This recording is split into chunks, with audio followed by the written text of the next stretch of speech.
Бастауын 2019 жылдан алатын Аламан компаниясы қазақ ерлерінің денсаулығын нығайтумен айналысып келеді. Осы аралықта ағзаға пайдалы өнімдердің ассортименті де көбейе түсуде. Компания бұл дәрумендердің пайдасын сөзбен ғана емес, іспен де дәлелдеп жүр. Дәл қазір тұрақты тұтынушылар қатарында елімізге танымал спортшылар да бар. Солардың бірі ММА жауынгері Саламат Есбуллаев. Жеңіліс деген ұғымды ұқпайтын қазақ саңлағы осы сәтте UFC-ге өту бойынша келіссөздер жүргізуде. Бұйырса, ол күндерде алыс емес. Сіз де пайдалы дәрумендерді қолданып, чемпиондармен бір қатарда болыңыз. Аламан алысқа алып барады.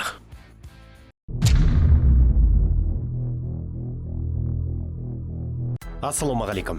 Қалдарыңыз қалай қадірменділер? Бүгін қазақстандық жауынгерлерге қатысты жаңалық болмайды. Жәнібек туралы материалды дүйсенбіде кездесу аптасында бастаймын. Дегенмен бүгінгі жаңалықтар ешкімді бейжай қалдырмауы керек деп ойлаймын. Бір жағынан мүмкін сол Жәнібекке де қатысы болатын шығар. Кәсіпқой бокс үшін жағымсыз ақпарат Сауд Арабиясынан жетті. Бұл елдің мемлекеттік инвестициялық қоры бұдан былай боксты қаржыландырмауы мүмкін. Соңғы жылдар өздеріңіз білетіндей профбокс осы жақтан келетін мол қаржының арқасында ғана дамып жатыр.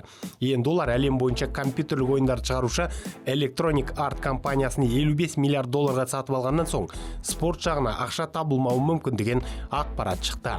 Өйткені олар бірнеше бағыттағы жобаларды жауып жатыр. Ал ол тізімге бокста кіріп кетуі мүмкін дегендей ақпарат бар. Әзірге Туркия Аля Шейх мұны өзі айтқан жоқ. Дегенмен оның осыдан бір жыл бұрын жариялаған орасан жобалары сол күйі орындаусыз қалып отыр.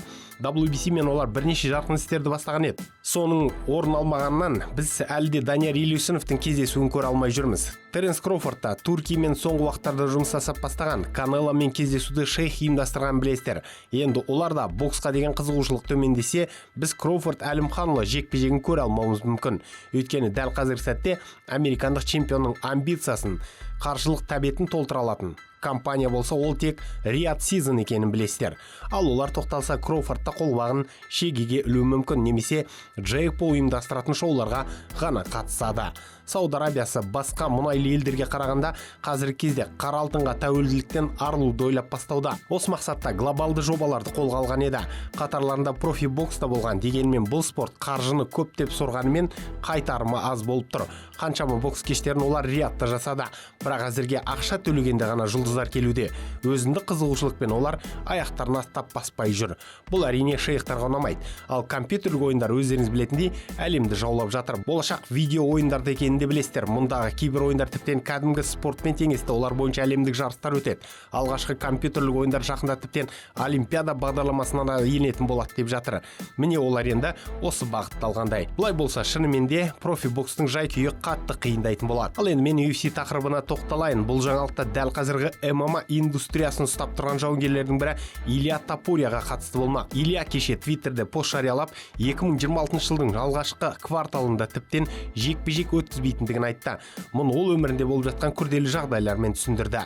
Бейресми ақпараттар оның әйелімен ажырасқанын айтқан болатын. Келесі жылдың бірінші кварталында мен төбелеспеймін. Қазір жеке өмірімде қиын сәттер орын алуда. Барынша балаларыма көңіл бөліп, жағдайды тезірек шешуге тырысамын. Сондай-ақ дивизионды да тоқтатып тұрғым келмейді. UFC қажетті жекпе-жектерді ұйымдастыра берсін. Ал мен өз шаруамды аяқтағанда оларға оралуға дайын екенімді айтамын деді. Әрине, бұл ешкімге ұнамайтын жаңалық. Әсіресе UFC боссы Дана Уайтты қатты қапаландырғаны белгілі. Өйткені басты жұлдыздың қатардан шығуы ұйымға деген қызығушылықты төмендетеді. Дивизионды тоқтатқым келмейді деген ол уақытша белбеу төгуге қарсы еместігін білдірсе керек. Әрине, шынымен де жеке басында драма болып жатқанда қайдағы мансап? Бір квартал деген түк емес қой. Бар жоғы шай. Мұндай үзіліс үшін ол арнайы мәлімдеме жасамас еді.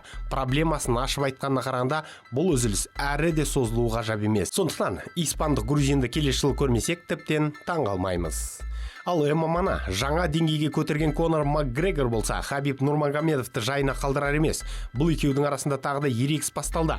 Әңгіме Хабибтің Телеграм арқылы цифрлы папаха деген атаумен криптографиялық токен сата бастағанда туындады. Бұл цифрлы сыйлық көптеген әлеуметтік желіде бар. TikTok-тағы сыйлықтар секілді ғой. Міне осындай сату арқылы Хабиб 4,3 миллион доллар жинаған. Бірақ бұл акция аяқталғанда ол туралы еш жерде айтпау керек деген қағидаты бар конкурстың. Міне осыда көпшілік бұл қандай да бір алаяқтыққа ұқсайды деп топшылаған. Мұндайда Конор жатсын ба? Хабибті ол қайтыс болған әкесінің арқасында ақша тауып жүр. Дағыстан мәдениетін коммерциялық бағытта пайдалануда. Өз фанаттарына цифрлы қоқыс сатып жатыр деп айыптады. Бірақ кейін ол постын алып тастады. Дегенмен Хабибтен жауап тез жетті. Жеке жекпе-жекте жеңіске жеткенін еске сала отырып, ол артынша тез арада жарнамаға көшіп кетті.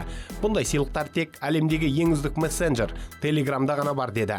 Сондай-ақ ол Конорға саған Мексикадағы ем әсер етпепті. Дағыстанға кел. Мұндағы есірткіге тәуелділер емдейтін орталықта 56 адам ғана жатыр. Олардың қатарына қосылсаң, тез емделесің деді. Естеріңе салайық, Макгрегор сол Мексикада арақ пен есірткіге тәуелсіздіктен емделіп шыққан еді. Ол жақта ем алып жатып, ол өзінің өлімін көргенін, Иса пайғамбарды, Мәриям ананы және періштелерді көзімен көргенін айтып, көпшілікті таң қалдырған болатын. Бейнематериал ұнады ма? Онда лайк басыңыз, пікір қалдырыңыз. Бұл біз үшін маңызды. Арнаға жазылып қоңыраушаны басып қойсаңыздар, соңғы жаңалықтарды бірден біліп отырасыздар. Уақытта тамашалағандарың үшін рахмет. Қазақ батырларының жеңісті жорықтары молынан болсын.